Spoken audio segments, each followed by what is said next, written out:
Breaking: Kuwait's controversial executions sparked debate on capital punishment. TLDR: Kuwait shocked the world as it carried out the execution of 5 prisoners, including one linked to the 2015 bombing of a Shiite mosque that claimed 27 lives. The executed man, Abdulrahman Sabakidan, was convicted in connection with the attack claimed by the Islamic State group. With capital punishment making headlines, questions arise about the effectiveness and morality of such measures. Is the death penalty a justifiable response to heinous crimes, or should we be seeking alternative approaches to justice? In a bold move that left many reeling, Kuwait conducted the execution of 5 prisoners at the central prison, as confirmed by Kuwait's public prosecution.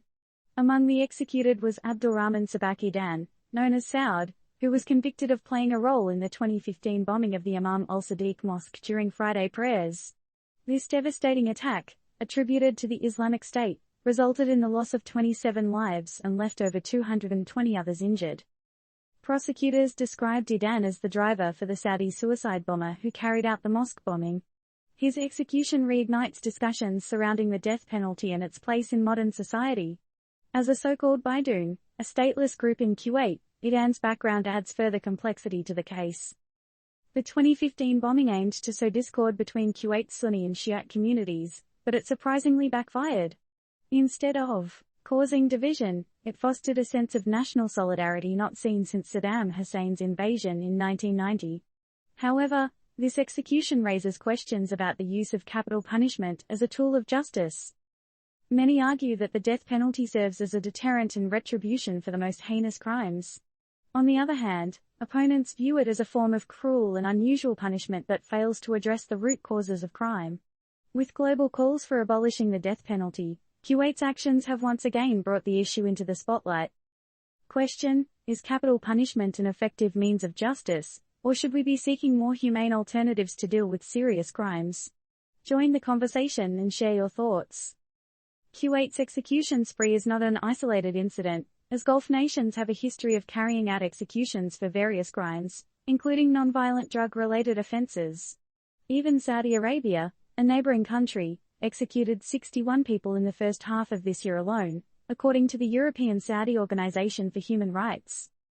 Devon Kenny from Amnesty International, an organization that staunchly opposes the death penalty worldwide, highlights that increasing execution rates in the Gulf raise concerns. He calls for a halt to capital punishment, emphasizing that killing people for killing people fails to prevent future violence or reduce the number of such incidents. As the world reacts to this controversial event, the discussion on capital punishment reignites with renewed intensity. The execution of Abdulrahman Sabakidan and the 4 others has left a deep impact on society, provoking soul-searching questions about justice, punishment, and the value of human life. Provocative question: in a world seeking justice and peace, can the death penalty ever truly serve its purpose? Share your perspective and join the conversation. As discussions continue to unfold, it remains to be seen whether Kuwait's actions will spark broader calls for reform and global reconsideration of capital punishment. For now, the world watches and debates as these pivotal questions surrounding justice and humanity persist. Original story source: The New Indian Express, URL, https://www.newindianexpress.com/world/2023/July/27/ Kuwait executes 5 prisoners, including a man convicted in 2015 Islamic State claimed mosque. 25991999.html